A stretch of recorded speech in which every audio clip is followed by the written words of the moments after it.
DAMWON, if they could basically throw away a ban here, something like a Galio, something like that, force something like a Rise ban, and then Vladimir is a free pick. I know. There's so many headaches when Noguri is on form, and they're actually making it work with Canyon. That's the surprising thing. Yeah. They're not going for any experience. In this lineup, Beryl is the elder statesman of this roster. Oh my goodness. They had to ban it, though. That's the problem. Exactly. At least if you see Vlad, you know it's a tough one. Rock and a hard place is where Gen.G are at this stage of the game. So DAMWON, they can lock away the Vladimir. Certainly a lot of other picks. Kalista comes to mind, and that is what's going to be snapped up here from Nuclear. So it's 3 top lane bans so far. It'll be 2 more if they don't take top lane in this round. That is what happens when Noguri's in the lineup. He gets all the limelight. He doesn't get camped as much as you might expect in game number 1. I imagine Peanut is going to definitely enact a tent, whatever the matchup this time. And Gen.G, they're going to find the Gen.G duo, the safest possible duo lane in Tahm Kench Ezreal. Yep, Tahm Ezreal is going to come in, denies the Tahm Kench away from Beryl that he played in game number 1, I guess, but it does give over. DAMWON Gaming, one of the reasons why Beryl was theoretically picked up, which was the Galio. They're not even thinking they're going to take it, as the denial of the True Shot Barrage is going. Oh! The Kayle has been locked in here from DAMWON Gaming. The first reworked Kayle that we've had so far in the LCK. And it's going top lane, you have to believe. Oh the ultimate late game bomb from the ultimate late game bomb player. This guy is prodigiously talented.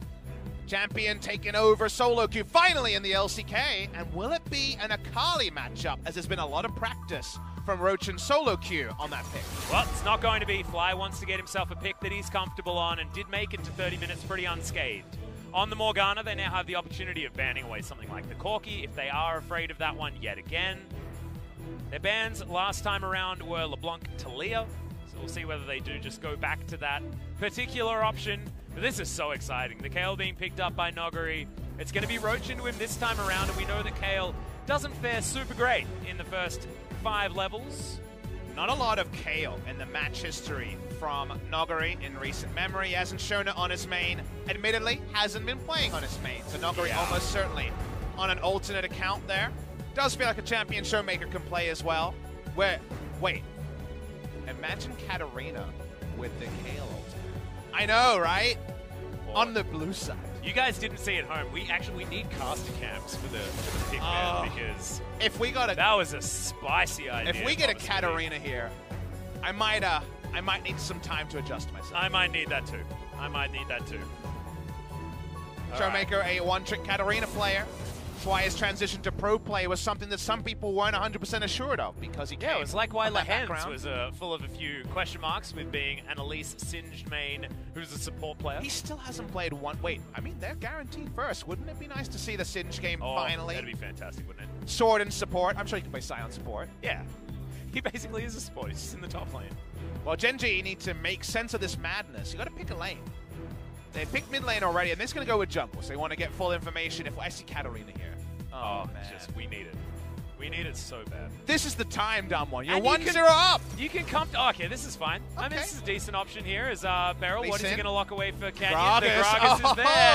Oh, it's about as good as the Katarina pick. I know it's not quite, but it's close. Oh yeah, feels good. Feels good. You know what this comp is? This comp is YouTube highlight. Oh, damn right it is. This is we want to be on the Penta. That's what this comp is. We are styling on the side of DAMWON Gaming, but wait, let's wait till 20 seconds. I guess it could be Noguri on the Yasuo, but our first instinct is Kayle top lane from Noguri. First time in the LCK. We're going to wait, though, 20 seconds when the swapping will end. They're doing some fancy stuff here. Now, remember Morgana, I believe Kayle's sister, is that how it works? Yes.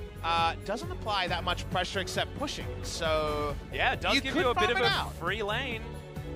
But would you go this bold? We'll find out soon. I think it's Kayle top, and I'm going to be right this time. You are going to be right this time. That was DAMWON playing with their hearts just a little bit. Man, there's a lot of knockups, and a Yasuo who, when is in the air and gets turned on, has an AoE damage, ult, and invulnerability. Yeah, and Kayle is the only champion on the Rift that doesn't have a knockup, or doesn't have potentially multiple knockups. That's just insane. This is a really, really fun composition coming out from DAMWON Gaming. And you know what? By level 18, she's the only champion on the Rift because everyone else is dead. Yeah, it actually doesn't matter. Yeah. Just, in fact, it's going to feel like game number 1, where Noguri was an entire team by himself. Oh, I waited 3 games for the new stuff, and this is the new stuff that really tickles me big. Yep, exactly. So we talk about 1v9 all the time.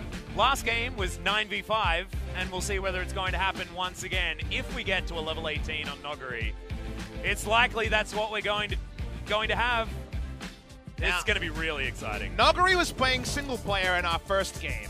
Now he's playing the champion that really only plays single player until the late game. So let's see how it goes. Game 2, Gen.G desperate for a win to avoid relegation. Yep, let's see what's going to happen here as we get onto the Rift. Game 2.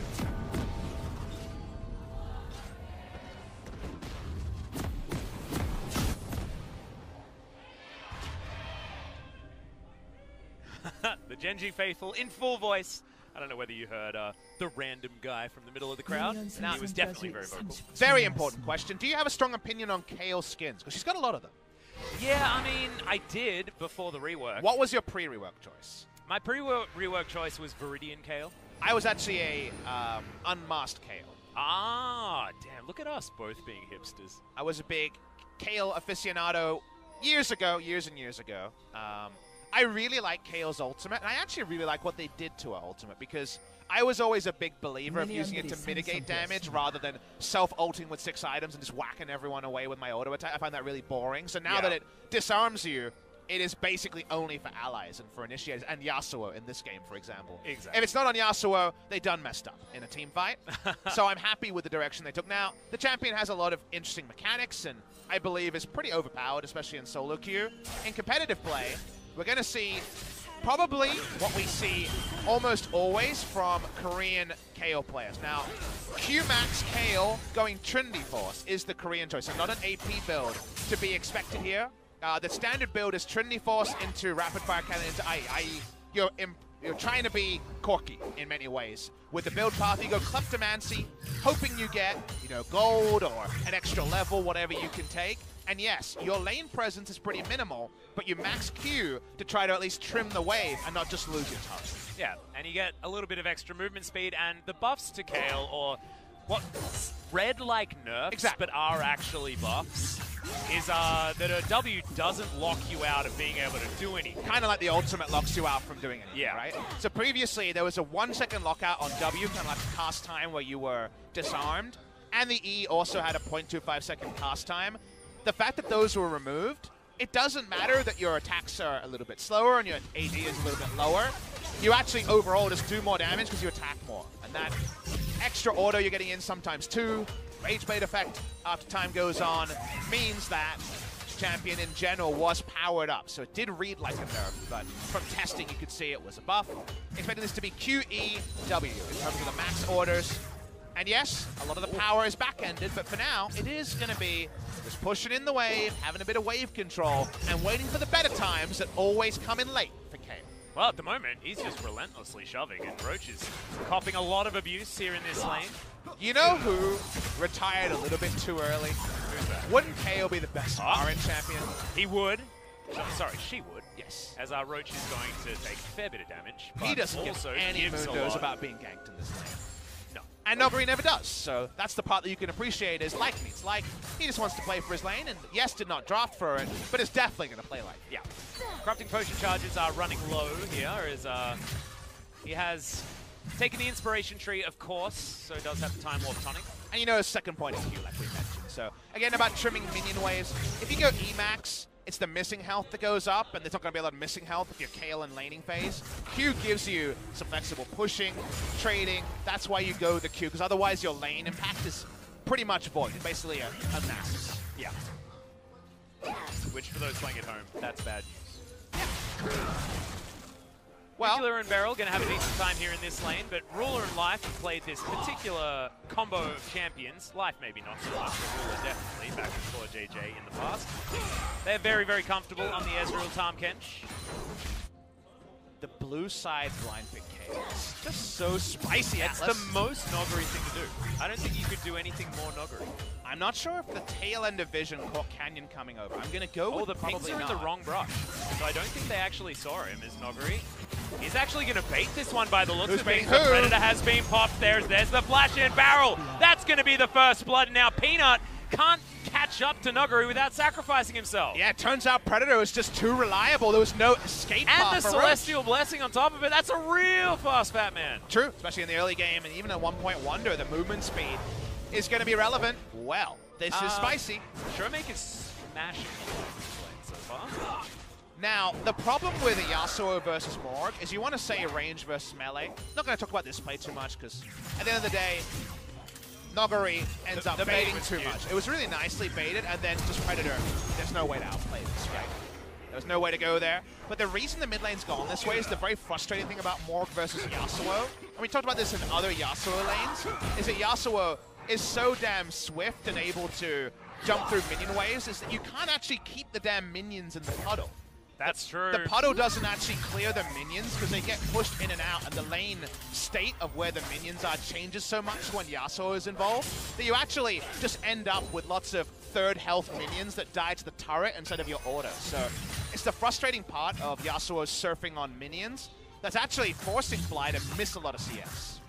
Well, Nuguri is going to confirm your belief in the Korean Kales. We've seen so many different builds in solo queue and around the world. It was the first Kale that I saw was in fact Kuro from over in the LPL. He had an awful time. He was AP Kale for him. He was the first major region Kale. Yeah. There was some Kale, I believe, in Superliga maybe. I believe maybe in a North TCL American as well. Academy as well. Had a There was two bit. games in Academy, you're right. I think it was 1-1 there. It's a champion that, again, gets to a really good place, but the results haven't been as spicy as you might imagine. Again, we should mention Zatai played it in that lost game with the Vayne synergy, right? We talked about the Vayne Kale and going ultra late game. He also went the Korean build, and it flattered to deceive in teamfights. So I'm going to be very interested to see what teamfights look like. It is Noguri. All right. Showmaker in the mid lane. Yeah, ultimate is in, but Showmaker is going to flash to get himself out of the way of the Soul Shackles. He broke the cuffs. Did the Yasuo. Sheen Rush is, before level 11, I press E. It's a ranged auto attack that does damage and might Klepto proc, so it's the burst trades there. To have laning impact. Nice approach. Does a lot of damage there to Canyon. Press E, Kale. Did manage to get a couple of those little Kruggies, though. Again, Sheen gives mana, which you are very mana hungry. It's actually 10 mana a level when you're maxing Q, and you want to trade with that and trim waves with it as much as possible when you kind of just build up your passive onto the minions, and also a Klepto proc with the E as well because it's an ability. So because of that, just trying to thrift shop as much as possible, taking a bit of damage, but actually keeping a small CS lead. A handful, you could say, but it's 1 CS at this point, but going even as Kale, we all know where that goes, the game goes on. Going even as Kale with Kleptomancy as well is not going even, that's just being ahead. Sure. I think is basically how that translates. Roach has decided to go with the Electrocute build. This is a build that does give you a bit more sustain early. Death's Dance, of course, does help you there. He's gone for the Kindle Gem. As item number 1, couldn't actually afford the hammer. This is what you were talking about, a bit of the frustration there with keeping the puddle in the right spot. Especially early levels, really annoying, because Morgana always had backline clearing at level 5, just 3 points in tormented soil, until the minion wave moves, and then you just miss out on some, like we mentioned, the Yasuo and relative impunity to push up, so this will eventually equal out, but you're taking a CS lead in the Yasuo lane at any point, the Kale's doing well as well.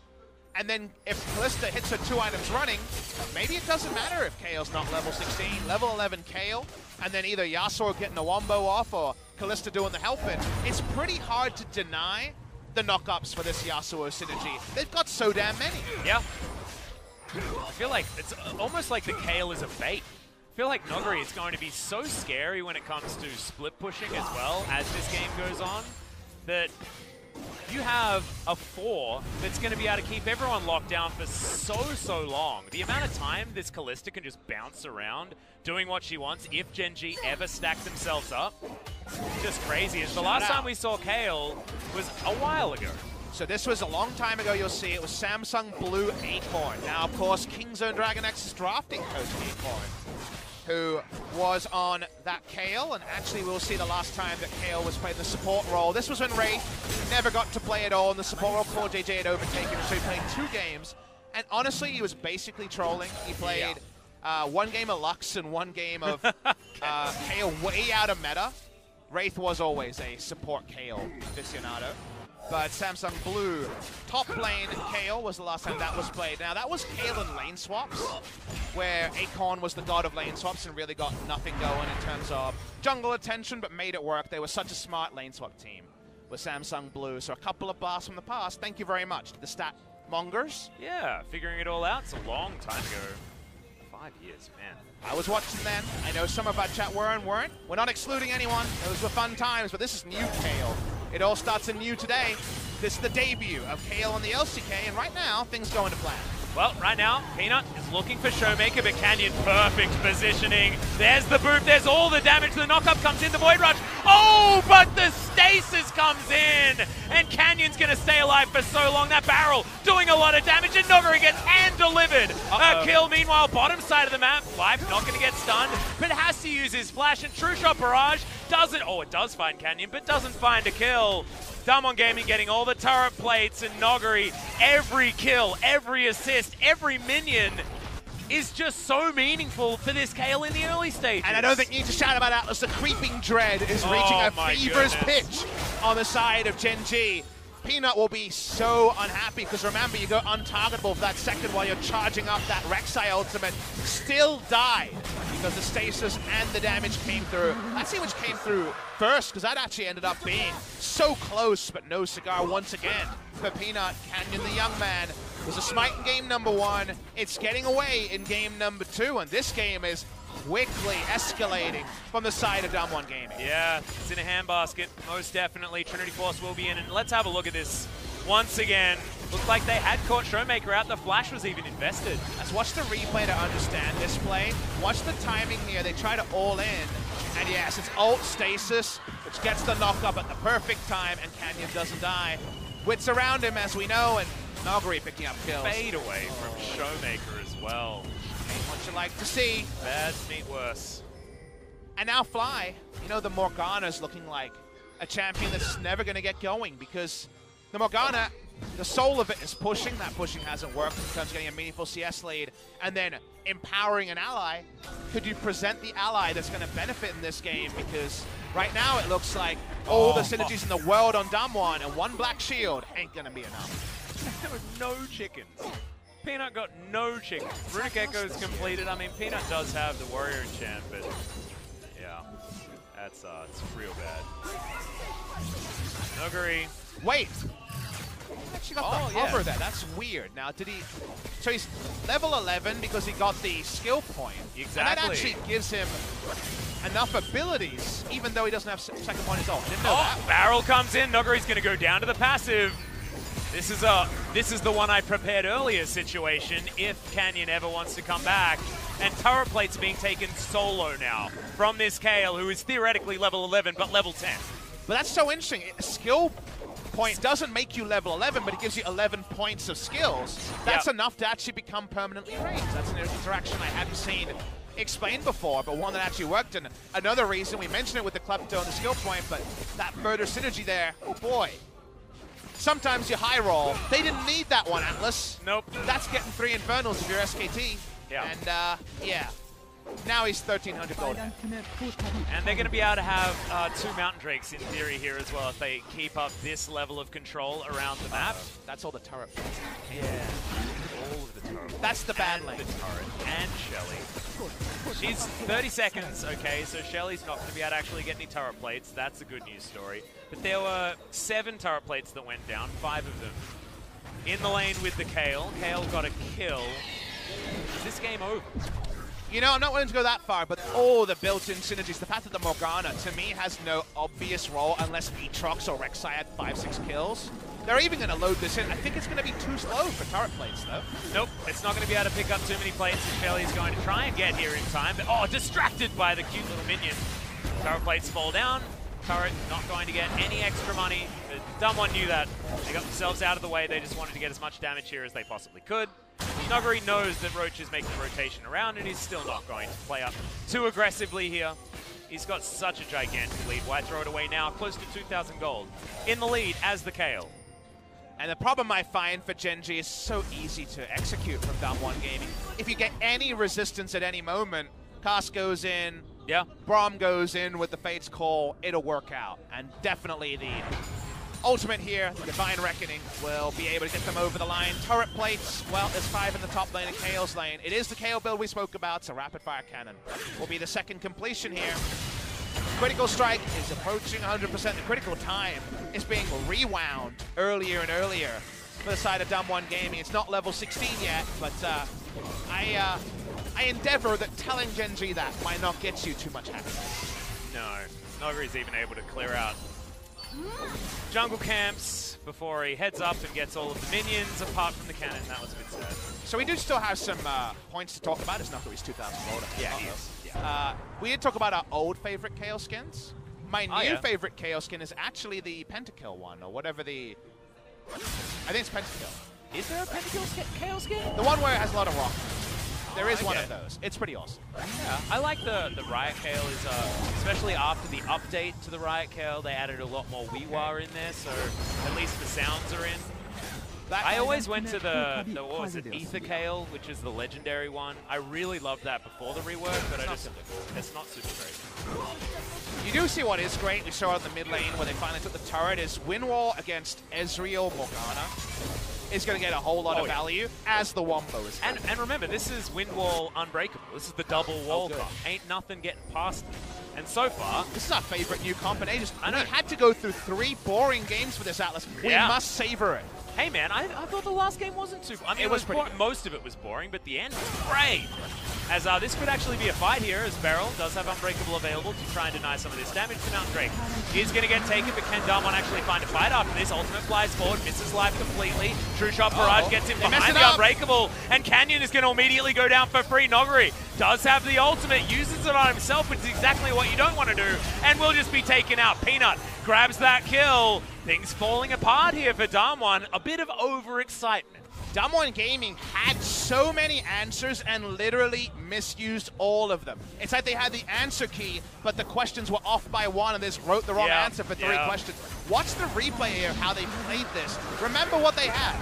Divine Reckoning, they have both walls, and they get nothing from 2 walls, Atlas, and then Kale just face checks at the same time because she's going to be surprised at how fast her allies die. That could not have been worse from DWG Gaming. Absolutely not. This might actually mean a turret for Gen.G on the bottom side as well, and we know that Gen.G, if they're handed a victory like, a win like this in a team fight, they are able to transition more often than not. Teleport ward is in. That's what our observers are showing us right now.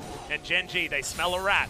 They are going to be able to take this ward down, but DWG utilize that moment in order to lock down that minion wave and save their turret for at least another wave's time. And that's the thing, is that DWG should not be rushed by this. We once again want to return to it. This is without Punch or Flame. The older voices on the team playing, they need to remember they've got synergies everywhere. They don't have to overinvest before IE is done on either Kale or Yasuo, and before second item is done onto Nuclear. Yeah, so 3-item spike is what we're waiting for Nogari. This is still a big spike in damage. And remember, level 15, because the Elixir skill counts as a level, is all Nogari needs, so we're 3 levels away from raid boss territory. Exactly. And it's a ticking time bomb. It's so scary. It's like we're in competitive play and there's a Nasus, but it's called Kale now. But it's way better than a Nasus, because Nasus can at least get kited. In fact, late game Nasus, in the late game, is actually not that good, because you get kited, because you don't get a lot of value. Reliability here is higher. Now, this was a play we missed in the replay. Back timing. Very nice. Deep Abyssal Voyage. I'm actually not clear if they picked up a kill or not. The answer is they did not. No, they got a flash. That's certainly good. And now it's going to be the bottom lane moving mid. Showmaker, he's set up shop on this bottom side. It's a longer lane for Fly to deal with. And you can see that puddle. I mean, it does manage to take down the siege minion. But as you can see, it's not exactly ideal placement if the minions are moved around by this Yasuo. So, DWG Gaming were their own downfall in the previous skirmish. It wasn't a game-losing play. They're still ahead in gold. They got double Mountain Drake. The Baron buff is looking very mortal in this game, with 2 walls and IEs everywhere. However, they don't have all their items together yet, and they could be rushed into a bad decision. So let's see if Gen.G can at least force them into a predicament where they might get the maximum out of their comp.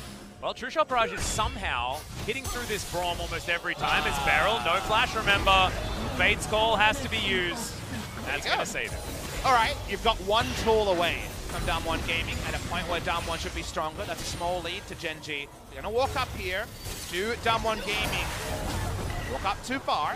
Oh my goodness, the Super Soaker. A lot of value here as Showmaker's trying to make his way in, and Showmaker is on the perfect champion for his namesake, because every time he walks up, you have to put so much more respect into a random explosive cask flying out, right? Because then, immediately, everyone gets to be held in the air and destroyed by that last breath. But less respect than you might expect, because the ward coverage from Gen.G spotted him on the flank. Good flank vision there. We talk about Baron damage. How about 20 minutes?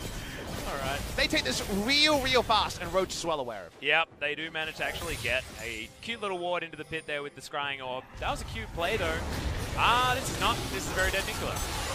This is DWG Gaming tripping over when, honestly, they should not be Atlas. What is it with Callistas and just randomly getting caught out in the mid-game? What's it with getting a huge lead on a scaling comp and then just trying to do everything at the same time? Have your lunch, eat it too, Yelp review it, get some lunch with your mates. Yep. It's too much, DWG Gaming. They're showing that even though they look oh so graceful in the early game, they can still stack it if they continue to make too greedy decisions. Well, Canyon going to be able to clear out this ward, wants to get value out of the sweeper, so hops over the wall, gets rid of that one. Showmaker's now in side lane. 1-3-1, certainly something that DWG can play with this composition as well, but they need to tidy this up. 20 seconds, Cloud Drake is going to be on the board. A couple of mountains, probably more than what they need, as level 14 has been hit. Noguri looking to level 15, which will theoretically be level 16, which will mean this Spellblade is going to be smacking people's faces. Yep. Doesn't need any further introduction after that. Level 16 is another big power jump. Again, I was not impressed with Zatai's teamfight damage when he hit level 16 going the same build in that RNG versus Sign of Dragon game, but I think that was more about how the fights were fought than necessarily KO being anything other than a raid boss. The game goes on. He's trying to buy a straight IE, it feels like. He's sitting on 2,500 gold because Noguri doesn't move. No, and look, he's also got the items that he needs to kill minion waves instantly, so that's all Noguri needs, because his game is PvE. He's so greedy. Yeah. If I'm a coach, I'm mortified, but also transfixed. Yeah. It's like, I'm so impressed, but I'm also really disappointed. You could see why Coach Kim Jung-soo, who if people don't know was the Invictus Gaming World Champion coach, looked at DAMWON, a team that entered Kesper Cup with one game where they were all 5 players were top 10 solo queue. Yep. You look at a player like Noguri and you're just baited, right? You're like, imagine what this team could be. They're all so damn talented.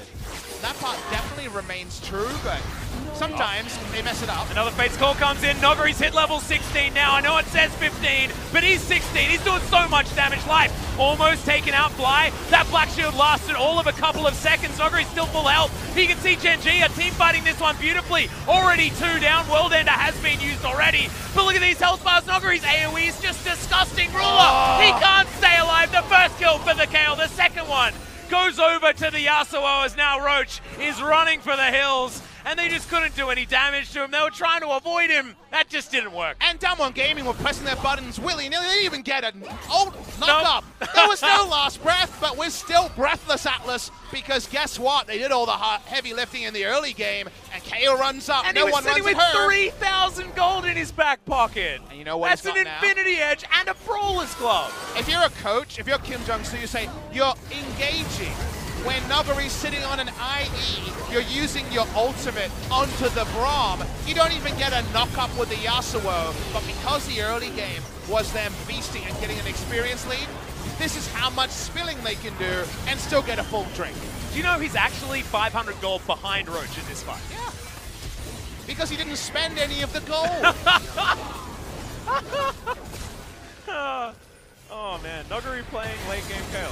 And you know what? We're older gents over here. Yeah. You know what we are now? What? We're the headmasters or the teachers, and Noguri's the kid that just won't study. Yeah. You tell him, but then he keeps performing in his and tests. you tell him, but no, the next test is all you need to ace. He's still not bloody studying.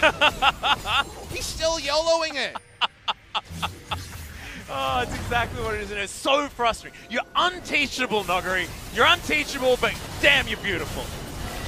And they're just going to eat this Baron alive. 50-50. It is a 50-50. Peanut gets into the pit. Is he going to be alive for long enough? He's just booped back. He's in the Void Rush, but the ultimate... Oh, no.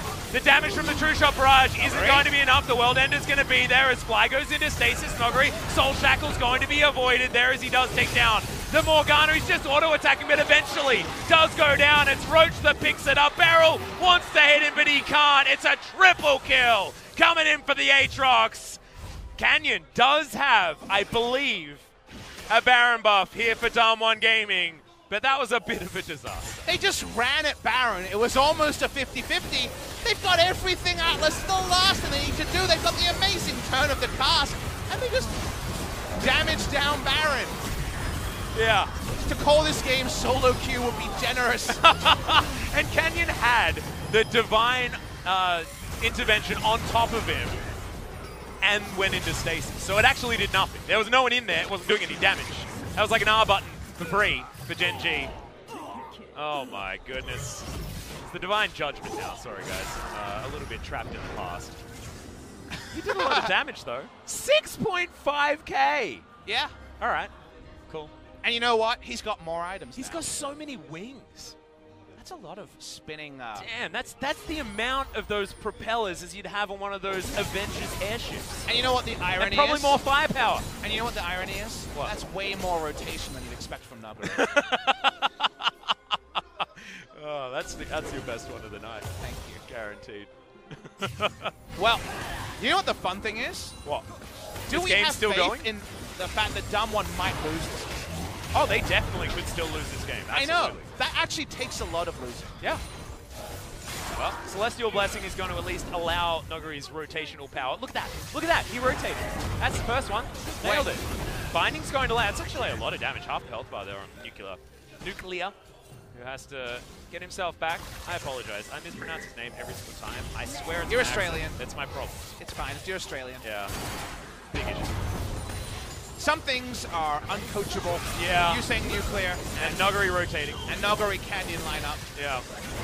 Can they find a way to mess this up? They're Well, trying. Super Soaker comes in. The Infernal Chain's going to land on a Canyon. Does go into his Zonya's Hourglass. You can see free hitting his Nogari on the back line. Gets himself that Divine Judgment onto Canyon. Keeps him alive. Fate's Call. We're looking for the re-engage right now. As Black Shield's fantastic from Fly. They do manage to get that cooldown though, as this is just the two teams trying to face off, but on wrong sides of the rift. And DAMWON picking top lane as they do have a minion wave up there. They still have not been able to find that cask into the Divine Judgment, that ultimate from the Kale.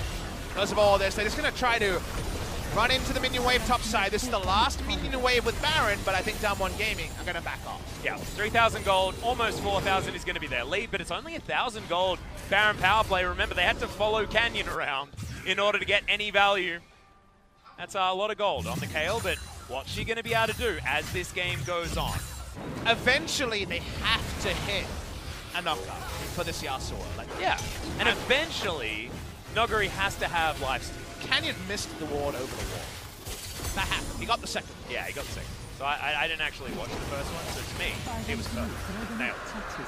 But they do lose the Mountain Drake. That goes over to Gen.G. No 3 mountains for you, DAMWON Gaming. That would mean that the next Baron would have been instant. 2 mountains is bad enough. 3 would have been a huge problem.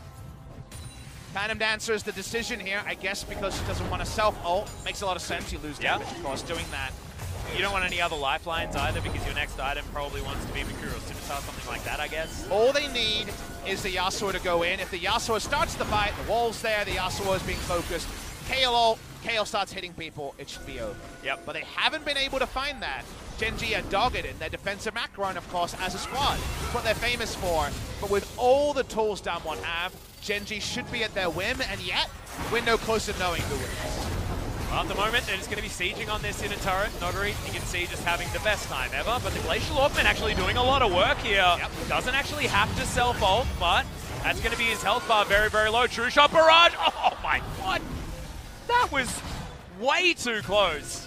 I think if that was anyone else, they would have flashed, but doesn't happen. And of course, the Ezreal doesn't do quite as much damage. His Phantom Dancer was on cooldown, and he still didn't flash. Yeah. Or ult. Right now he has TP, and I think it must be YOLO time. It's been too long now. Yes, we need to YOLO. Super Soaker is going to go wide. Big move down there. I'm pretty sure he would have done it. Yeah, me too. I mean, it's not double tier Ezreal, which we expect massive damage, but he has no resistances. He has another crit cloak. Oh yeah, he's got almost 100% crit. What is that? What's 95% crit? Essence Reaver for 40% CDR. Ah, yes. Okay. Essence Reaver for 40% CDR and 100% crit. Okay. he's going to be doing a fair bit of damage. And yet, I'm still not sure, Atlas. Well, I mean, he does die very, very quickly. Has 0 lifesteal, unless he's taken domination second, which he did, but I can't quite remember what the runes were exactly when we saw them earlier. Now, 0 people want to enter lane against him. However, Baron is spawning, and they can make DWG Gaming come to them and potentially trip up on their execution again. Well, the thing is, DWG Gaming, if they find Gen.G in a pit, it's really scary for Gen.G, right? Because Explosive Cask is so powerful, and Canyon can close distance very easily with the Predator. So, see how this one's going to go. Stand beside me, gets Beryl out of trouble. Nuclear trying to avoid as many of these buttons as possible. For the viewers, for a flank, does get Peanut out of his burrow and takes half of his health bar. So the viewers can appreciate this is very much a watch and enjoy game rather than particularly high-level play from DWG. The early game was pretty good. They managed to get leads they shouldn't have gotten, but now... This is their squad that does well in the laning phase because it's the young mechanics crew from DWG Gaming, and they're going to jump on this Baron once again, because why the heck not? Teleport available from Nogari and Roach. 50-50 number 2! Yeah, that's what we're looking for. Ooh, Skill shots flying in, and Beryl once again getting punished. Smart of them to actually... Barrage! Oh, the heal comes out. Beryl saves himself. They actually uses a summon as well. They kite away at 6,000 health. Much better than 3,000 health like last time. Nogari not going to allow himself to be taken down. They should run a Baron again. Yeah, Abyssal Voyage happened towards the bottom side of the map. Now Nogari can teleport here, and that's a lot of control vision in that Baron pit. Again, if you're surprised to see this no ability power KO build, it is what every Korean player has been practicing and scrimming. We talked about it before the game started, 100% crit. Going away from the ability power and the Nationals Tooth Rage Blade that a lot of people would have expected. This is, in fact, the bread and butter. This is not a Nogari-style choice. And if you were watching the LPL KO game that happened first from Kuro, it was an uninspired KO pickup. Agreed. And didn't really do too much at all. That was that Nash's Tooth build that you're talking about. I guess he's not got Essence Reaver yet because Nogari has been sitting on so much gold. 2.3. This guy never invests. He keeps it all playing. Well, Ruler, that Black Shield timing was fantastic there from Fly. Keeps Ruler alive. There still has not been a multi-man Yasuo. Yeah. We've barely seen a Last Breath that actually did anything. I think there's been one all game. Yeah, one all game. As Showmaker does at least take down Scuttle Rivers there on the top side. Sorry, Scoop. Now Gen.G are just going to try to disengage. It seems almost unfathomable they can get back in this game, but they've all been able to hit pretty stabilizing points. Their items are around where they need them to be. Yes, the enemy. I've seen this movie before, Papa Smithy. Is okay. There's a Divine Judgment. Nogari gets him into the World Ender very quickly. And Roach, you're going to get flashed on. Gets through the base gate. That's my boy. Roach turns it all around. It's at the moment, because now they can also defend Baron. Yep, keeps it alive. No flashes on the top laners, but they both have their teleports. True Shot Barrage flies through. It is going to be Kalista that grabs it with the Rend. DWG Gaming walk away with another Baron, but can Gen.G actually chase after them? Ruler thinks yes, but there's the flash engage. Black Shield comes forward. Can we find a cast as that one is going to wear off? Oh no! He gets caught by the binding, and Beryl doesn't even have the ultimate button to press. Peanut goes into stasis. Nogari's out of position. Yep, Canyon's going to as well. Is Nogari out of position, or is he just a one-man team? As Showmaker's going to take them down. Nogari had no buttons to press and just wanders around in circles and dies. DWG Gaming need to visit a fertility clinic. They can't knock anyone out. I don't know what this is, Beryl. He does have the Unbreakable. That was a ridiculous line. Papa Smithy, you put me off. It's now Nuclear. He's going to go down as well. Showmaker's tanking up turrets. And this fiesta never ends. They're going to lose this fight again with level 18s everywhere. Yeah, well, there's an inhibitor down on the bottom side of the map. At least Nogari was able to do that, as Showmaker's going to make the great escape. All right, Roach, he's got a World Ender up once again, as the knockup's going to be avoided by the Umbral Dash, and that's going to mean that Showmaker is dead. Roach grabs it, and that is a very staggered back to come in here from Gen.G. They still didn't knock anyone up, ever! How does this team fail to do that? I don't know. So Beryl actually is a monster here. He interrupts Peanut from getting over the wall. That's why they get the guaranteed Baron and no one in the pit. So far, so good. But then it actually all falls apart. Canyon goes in. The Black Shield does the first part. And then they just get into this weird spot. They miss the knock-up on the Fate's call. Gragas is holding onto his ult. Nuguri comes for a flank that doesn't exist because they never got a knock-up Atlas. And then it's just a comedy of errors. Yakety Sax is playing oh so loud. Yeah, exactly. And look at the value that came out of that Glacial Augment. It was the Super Soaker. He died to a Super Soaker, Papa Smithy. Oh my goodness. What a game this is. Do you know what we need this game? We need a pause. I think we need a pause in order to come to terms with the silliness that's been happening. We made a Monty Python reference in in the last game. And that was the life of Brian, the name of the Brambleback that managed to take down Seas. That was our series before this. And this is just so silly. It's too silly. Do you know how unlikely it is that we have gone 25 to 30 minutes with no knock-up? You know, it's so silly that we have to pause. We both need a bit of pause. Yeah, we need a bit of pause. We need to savor them. We need to discuss how a composition that could be very well nicknamed IVF is failing to get any sort of knock-ups at all. Ugh. I think we've stayed on the right side of PG-13. But you threw it out there, and I just had to run with it. I'm sorry. If I'm going down with this ship with you, Papa Smithy. There's always the lines that you skirt, but it was so good.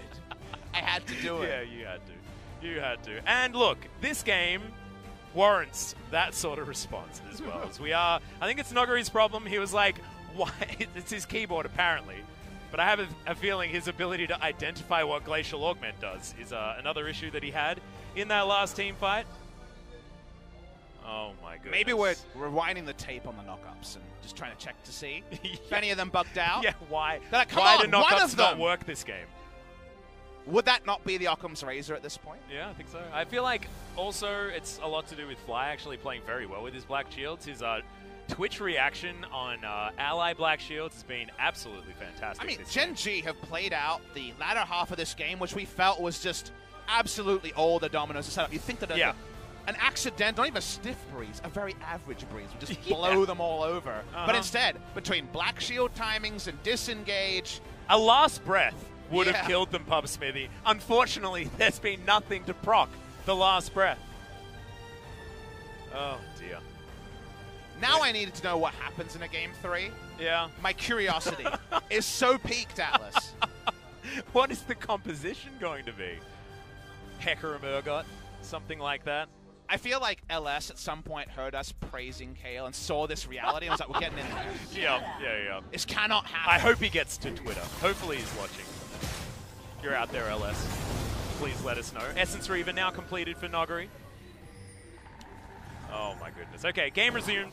Keyboard repaired. For the Kale is Peanut looking for nuclear. Flanking. Yeah, Missile Voyage going to come in. The Flash to stand behind me, and DAMWON Gaming get out. They expend a lot in order to do it, but they do keep themselves alive. That's the last two flashes that they had available. But now KO needs to group. Noguri never grouped in game number 1. And we're getting to the point where grouping is almost a comedy of errors for the side of DWG Gaming.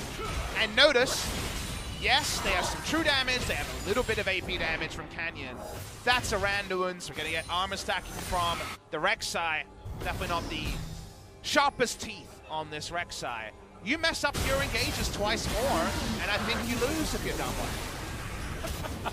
Noguri was trying to steal that one away, but it was picked up by Ruler. Ruler has a lot of lifesteal and a lot of items. As the Blade of the Ruin King, Bloodthirster, Trinity Force, Mura Mana, and a BF Sword that I don't know what it's going to be turned into. Maybe he just builds an Infinity Edge at this point. Just to have even more money invested into his item build. I think Merc's Scimitar is the... Well, and what does the BF Sword go to? Maybe just GA, I guess, would be the... I think GA or Merc's Scimitar. You look at the enemy team, and Merc's Scimitar is actually pretty useful against one of the knockups. Essence Reaver is pretty interesting for this Ezreal as well, because he currently has 20%. Yeah, I mean, I guess you could go, and it helps you with CDR capping, but the critical strike is a bit spurious, right? So yeah. That's a hard one. I'm not 100% clear on where you'll go there. I think it's just slot efficiency, because the next fight, if you lose, at any point, game's over. Peanut might just be dead here. Not actually going to. One more auto attack would have done it. His life does get the Devour. Noguri down to about half health. True Shot Barrage does fly through, but it gets avoided by all of the DAMWON members. No wind walls, no unbreakables necessary. Is there ever a moment where KO sells her items and buys AP items? Because, you know, he's going to have Is it a better late game build to have full AP? When you start seeing enough armor items, yes. I guess so, yeah. So, I don't know if we're there yet, but you could definitely reset the build. Remember, it's Kleptomancy, dirty farming, 407 CS, been item capped for 6 minutes, KO. So, I mean, why not? I mean, once you've gone through about 1 million elixirs, I guess you go there. May as well. Interested to see what he's going to decide to do. I think switching through a few of the items could be a good idea, like maybe sell the rapid fire cannon for Rage Blade, potentially. I don't know. But it's 100% crit, so you understand. Yeah, I guess you want that. The lust for that item is damage. And maybe this is just the highest damage build as well. I mean, crit builds in the late game, it's pretty synonymous with how hyper carries are supposed to be built, right? Let's continue to watch Gen.G here. They've been fortunate, but also been so slippery when they needed to be. Roach, ow, that hurts. Oh my goodness, takes the blast cone. Sentinel's going to die. Umbral Dash gets Roach to safety. The burn damage, just ridiculous.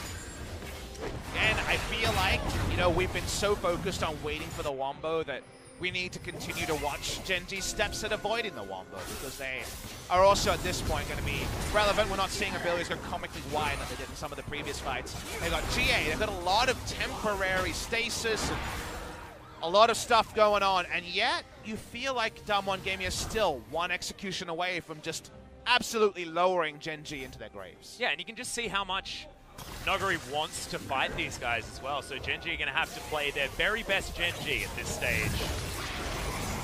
Just try and grin and bear it. Good slow comes in as the Super Soaker is used. I mean, they drafted Tom Kench Ezreal first round. Yeah. This was certainly a very solid Gen.G cosplay.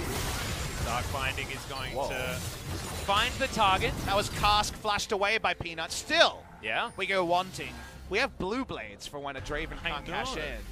We can't cash in on more silliness. About that. Yeah, no, there absolutely isn't. But we've certainly well and truly leapfrogged that line so far this broadcast. The answer from Ruler was the GA. The more understandable choice is Gen.G. They're thinking about just jumping onto this. They're going to take Baron. Baron. And it is spotted. DAMWON should be able to make it here in time as Canyon avoids the True Shot Barrage. This should be a 50-50. It's at least an inhibitor, as the Aatrox is already in the World Ender, remember. Beryl gets into that pit. Canyon jumps on over, but it is going to be Peanut that locks it down. Nuclear, he's hitting on the back line. Peanut's going to go down. The Grey Health is fantastic there from Live, but he is still going to fall down. My God, the damage. You can see in the picture-in-picture, Noguri's still going off. But DAMWON Gaming, the Yasuo gets a triple kill, and this one should be over. Fool us once, twice, 3 times, 4 times, 5 times. Eventually we'll get you. Here's Noguri. They want to close the game right now. Roach had flash, but he knew that there was nothing he could do to stay in this game.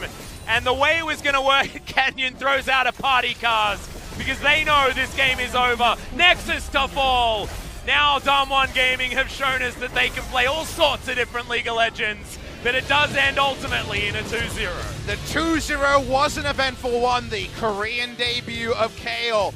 It was such an arrival, and then it was such a debate for so long, Atlas. They couldn't close the game. A lot of it was their own error in usage, but also the enemy being very slippery. By the end, though, they eventually close it out. The smiles are wide, some nervous, some in amusement. DAMWON Gaming 2-0 is inconsequential for them, but actually very consequential for Gen.G. They're still in a really good spot to avoid bottom 2, but their spot didn't get any better with their game score going down 2. Yeah, you mentioned creeping Dread. Well, Dread might be creeping up past this squad if they can manage to take a game off the likes of SKT in their final match of the LCK. DWG Gaming take a fantastic bow, and I feel like taking a bow to the crowd is exactly what they need to do, because they put on a show today. in their match versus Gen.G. That was a real fun one. Often we come away from 2-0s thinking, all right, well, the team won and blah, blah, blah. Both of our matches today have been interesting in ways very different to what a 2-0 would normally imply, with not a lot of implications actually on the table. This was such a Fiesta game.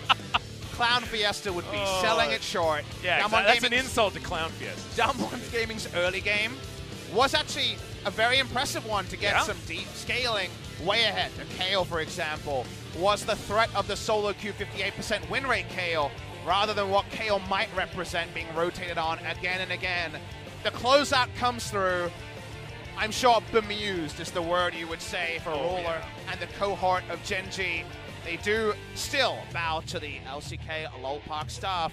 DWG Gaming in an inconsequential game for them. They cannot finish 6th. They cannot finish 4th. They will not go down 2-0 in their final week. They have one more match remaining. And what does this mean for their selections? Because they learned a lot and very little at the same time. Yeah, exactly right. And I think that this is actually fantastic for DAMWON for a lot of reasons, right? Because they've got what we would theorize as their main squad, which actually involves having Flame on the top side of the map for DWG Gaming, and Punch in that jungle role, often has Hoyt there instead of Beryl. So 3 parts of what we saw from DAMWON in this series was not like what we're used to seeing. So as far as giving anything up for their match in the wildcard match, which could be actually anyone against them. Oh my goodness. Isn't it funny? Anyone out of Sandbox and Kingston. Isn't it funny that we learned so much about DWG and so little? Yeah. And like, if you're preparing for DWG that wildcard match, like, does this match mean anything or everything? Yeah, exactly. And can we see the roster first, please? There could be no more difference in rosters than... And also, even if they play this roster in the wildcard match, do they play any of these champions? Because it just looked like all of them were having the best time ever. It's like, Nogara's like, I want to play scaling, and I'm going to win the lane and just do whatever the heck I want, which is precisely what he did. I feel like KO is both the best ban and the worst ban possible. Oh, yeah. Oh, yeah. And so today we saw our first KO ban of the year and our first KO pick of the year. So, you know... I still don't really have many answers. A lot of the other champions would have received first, perhaps Hecarim, perhaps. Yeah, Urgot, maybe in the jungle. But no, it's going to be the KO. Yeah. And, you know, she was available last patch as well. Last few week, changes, yeah, last week. So, I don't know. You know what? Analyzing that, I'm going to leave to somebody else. I think we earned a bet, Rich. I think so. I'm definitely going to share one of those. We got a favorite place, so we're going to be okay. So we're going to have a look at some of the highlights, lowlights, whatever you want to call them. Whatever it was real fun. This was a popcorn movie. Oh, but you know what? It feels like the first act was the must-watch one. You were talking about Wedding Crashes before. I know, and this is basically that movie. I mean, that movie was a bit more introspective and thinking than this one. Maybe, and saying that is exactly, you need to have seen the movie to understand how ridiculous this game What would you say? Who is, on average, the most brainless action movie star? Like, who has the least thinkers? Dang it. What's his name? Yeah, I'm with you. Why can't I remember his name? Seagal, maybe? No. I was thinking more from an Adam Sandler comedy type thing. I'm kind of Steven Seagal-esque in this one. Who's that? Mr. Schneider. Rob Schneider. I'm going to say Rob Schneider. I was talking action movies. Well, I don't know how many action movies Rob Schneider's in. I don't know. I can't really buy him as an action movie star. He doesn't like people having their heads on. I know that. Well, DWG Gaming didn't in this game. Yeah. I almost lost my head at all the knockups that were avoided and missed. In this particular moment. What would you say the percentage was on dodged and missed? I think it was... that's too hard. I'm 60-40 missed. Maybe 70-30 missed. I'm going to go with mostly missed. I mean, that was dodged. So that was a knock-up that was dodged. So immediately cast a curse, smacked us in the face. Thank you, highlight guy. As this is a 50-50 that was won by Gen.G as the game was lost by Gen.G. Honestly, the best analogy I've come up with just now is this game was, you know those PG-13 or G-rated cartoons where there's like all the goons with machine guns shooting at someone with no weapons but no one can hit anyone?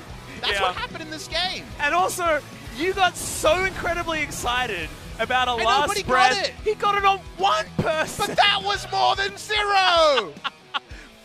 45k damage. He did more than the entire team He did combined. 10k more than Ruler's Ezreal that did a really large amount of damage. What a game. I need If 2 you days ever off. want to turn I your need brain 2 off, days off and watch some big numbers, this was the game for you.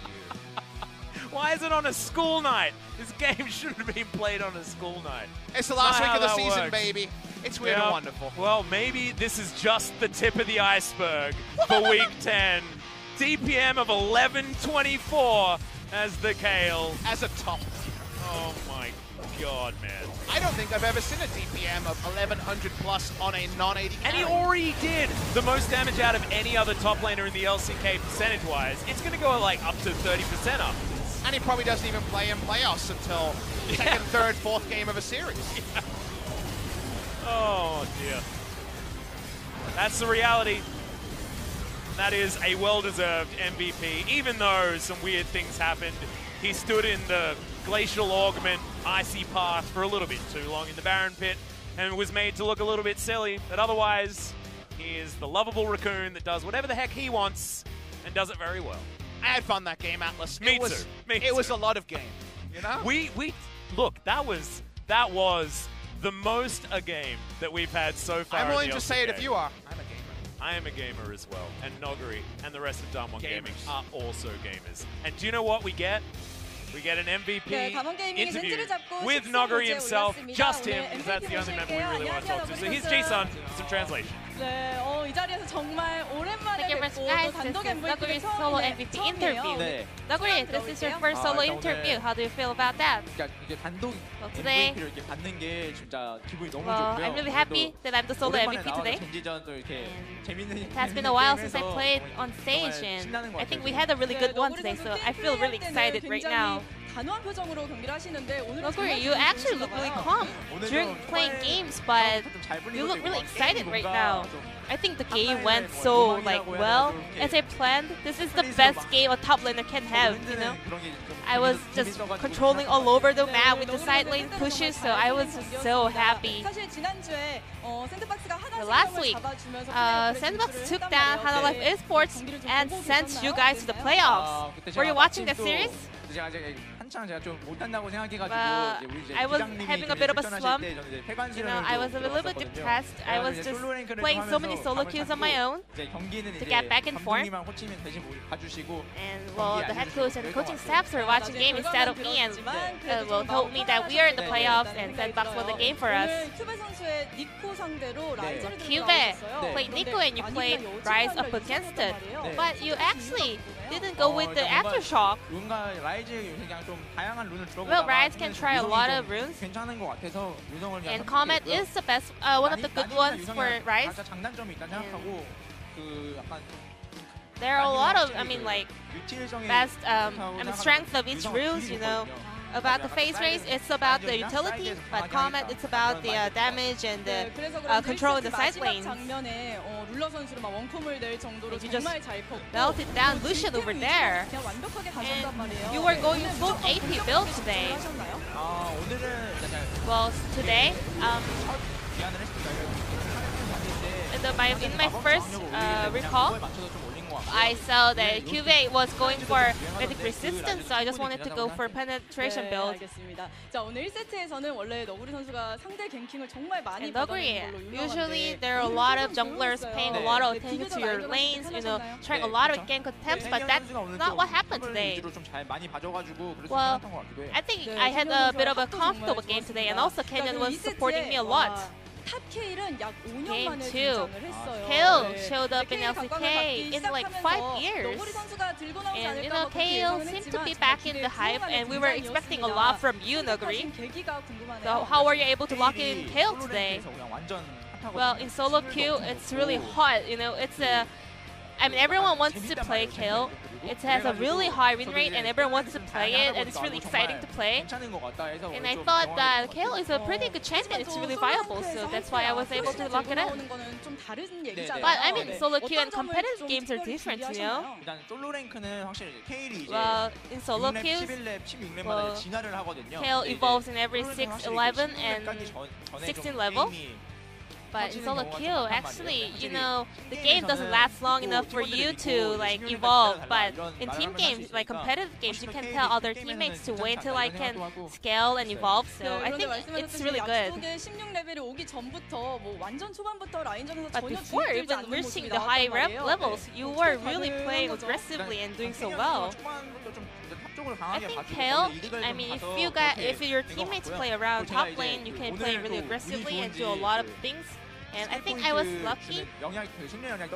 And you know, I got the elixir that lets you level up, you know, by the kleptomancy. So I think I was a bit lucky. What are your thoughts about Kale versus Aatrox matchup? Aatrox is the one who tries to destroy Kale, and Kale is the one who tried to like bear all the times in the laning phase. Game 2, you were keep side pushing, and all the other teammates were at the Baron. Weren't you worried at that moment? When we grouped up in the mid lane, our results wasn't good. So we kind of made a transition to focusing on the side lane. Did you have a trust in your teammates? Well, I didn't think that they would win that team fight. I just wanted them to like stop Gen.G players trying Baron or stop their recall, but they just ended up winning the team fight. I was like feeling a bit sad because they were winning without me. But when I grouped up with them, they actually lost the team fight. But when I was the side lane, they were winning team fights, so I was a little bit sad. Synergy and teamwork between all the teammates are on point today. And there are a lot of fans out here supporting DAMWON gaming players. Any message for them? Well, it has been a while since I played as a starting member.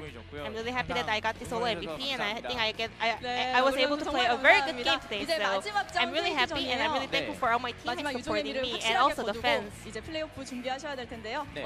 how are you going to prepare the last series? KT Roaster will be our last opponent, so we're not going to let our guards down. We're going to prepare as hard as we can to show a great performance as hard as we can. Thank you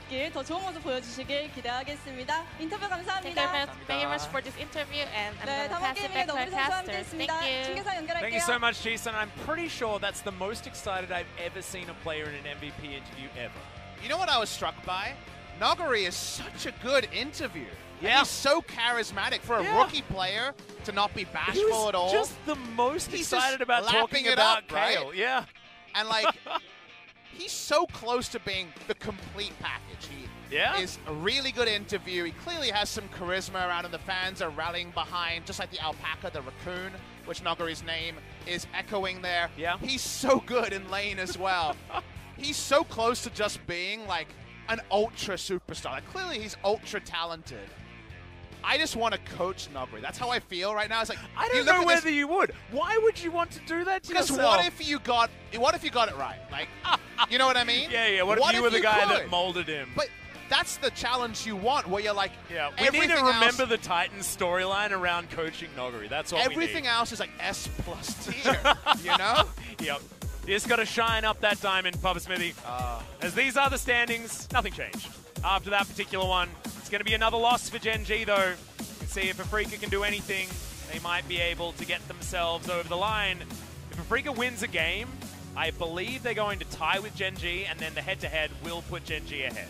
So, what does it mean in terms of where we're going? It means that KT actually probably has to face this DAMWON gaming roster that is out to impress, because if I'm DAMWON gaming, I know exactly. If I'm KT, I'm like, oh, it's definitely going to be Flame and Punch to give them some more stage experience this week. If you can prepare against only that duo, maybe that's big, but if you get bluffed, maybe that actually, because you just can't prepare for both. Because if you do, your headaches are too big, and your KT who has your own issues to try to mop up. Yeah.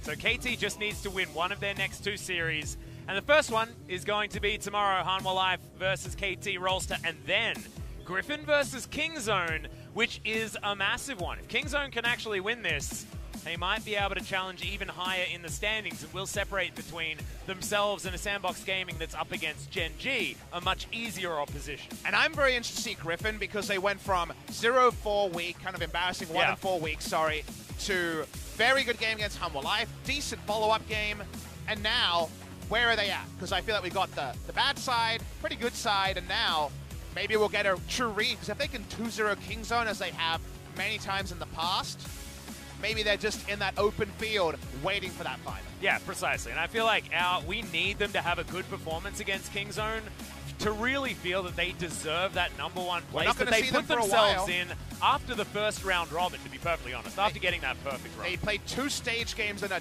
done to the final.